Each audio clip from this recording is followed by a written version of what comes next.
Even in autumn, hiking in Hong Kong is sweaty business. It is 30 degrees Celsius, feels like 36 degrees. In Fahrenheit, that means very hot.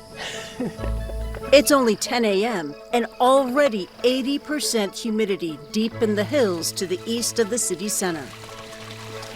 But luckily, I'm heading down to a hidden beach, one of many in this secluded part of the world. Here, the views are unmatched. But if things go wrong in a place like this, assistance could be far away. But what if help could literally drop from the sky right where you are? Well, I got something to share with you. Enter Aerorelief, an emergency delivery drone that could one day help save lives. Winch down. Using a winch system, it can lower vital equipment like a defibrillator to victims in remote areas.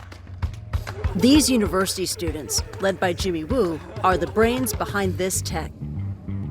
In Hong Kong, there's a lot of these nice mountains and nice trails. If in one day you got into a heart attack, for now, there is literally no safe for that. With our drone, we want to keep them alive until the ambulance arrives. Yeah, time is of the essence. Yes.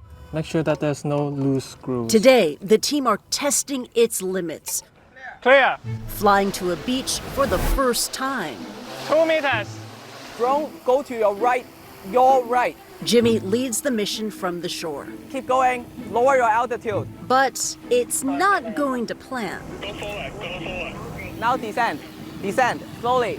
Descend, descend. No, you're going back. Pulling back. You're pulling back. It's losing connection, and they only have enough battery for one final attempt. If you can't control, leave the area. The tech is made here at HKUST. The founder of consumer drone giant DJI got his start in these halls. And now it's where this young team are trying to push the limits. You have a screw. Yes, the M3 screw. Garmish Wong is the hardware guy. Release it. He oversees the winch system that can hold a payload of up to 10 kilograms. You can send an EpiPen, blanket, water. You can send a defibrillator, a snake bite kit. When you were developing it, what were some of the main challenges you encountered along the way? The most challenging part is actually designing something that works with humans, not robots or machines. Our user must be able to get the materials inside within 5 seconds of seeing the box, because every second counts in an emergency. But what makes Aerorelief so unique is what you can't see.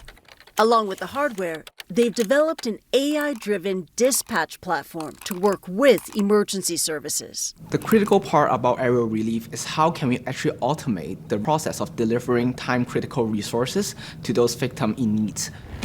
It all starts with a phone call to emergency services. Hi, Aerorelief. Can you please send over a defibrillator and an EpiPen right now? The Aerorelief system analyzes the call, suggesting to the dispatcher what equipment is needed. Next, a text is sent to the victim, pinpointing their location using GPS and giving instructions on how to use the equipment. Finally, path planning software maps the flight route, dodging buildings, finding the quickest and safest way to the site, all while buying time for the first responders to arrive. So that process is all done automatically and is enabled by AI. It means, unlike other delivery drones on the market that have preset drop-off locations, this device can reach people anywhere, even off-grid. Currently, it has a 10-kilometer range. This technology, I think, essentially offers a long-distance communication control, autonomous ability, as well as highly adaptive to different terrains or urban settings. Those features are not there in the market right now, and we see a lot of potential. Move forward. Altitude 21 meters. Okay, you can full speed. 23 meters. Back on the beach, its long-range control is being put to the test. Make sure your radio antennas are unfolded. Back, back. This is its final attempt to land. Okay, great. Okay, go back. Continue moving and lower your altitude slightly. Stop, slowly. Disarm. We are safe at the beach. Scary. Now we are happy. Great. That must be such a relief. High Yeah. five.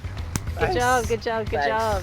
This is the result of a year of hard work. Each flight is a learning experience. It's an experiment in progress, right? Yes. It's about failing, trying again, and fail again to get it to actually work. Failure is a good thing. Failure is a good thing. Non-fatal failure is a good thing. Here, failure is not only expected, but encouraged. I can share you this secret.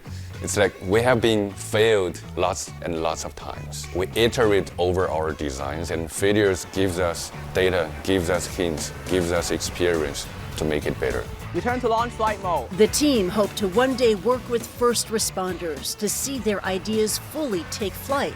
But for now, they're happy to celebrate each and every success. At the end of the day, we are just like a bunch of like university students. I've been so proud and so happy to work with this team.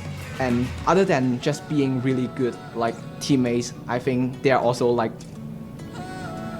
my friend of my life. Yeah.